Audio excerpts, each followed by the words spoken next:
నల్గొండ జిల్లా పరిధిలోని మునుగోడు నియోజకవర్గం ఉప ఎన్నికకు టీఆర్ఎస్ అభ్యర్థి కూసుకుంట్ల ప్రభాకర్ రెడ్డి రేపు ఉదయం తన నామినేషన్ను ఎన్నికల రిటర్నింగ్ అధికారికి సమర్పించనున్నారు. ఈ నేపథ్యంలో రేపు ఉదయం 11 గంటలకు బంగారిగడ్డ నుంచి చెండూరు వరకు భారీ ర్యాలీ నిర్వహించనున్నారు.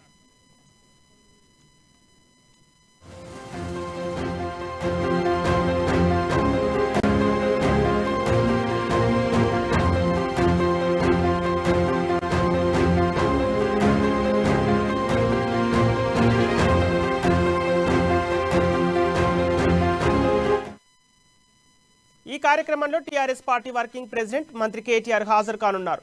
ఈ విషయాన్ని టీఆర్ఎస్ ఎమ్మెల్సీ తక్కలపల్లి రవీందర్రావు వెల్లడించారు. టీఆర్ఎస్ పార్టీ ర్యాలీలో సిపిఐ, సిపిఎం పార్టీ నాయకులు, కార్యకర్తలు కూడా భారీ సంఖ్యలో పాల్గొనున్నట్లు తెలిపారు.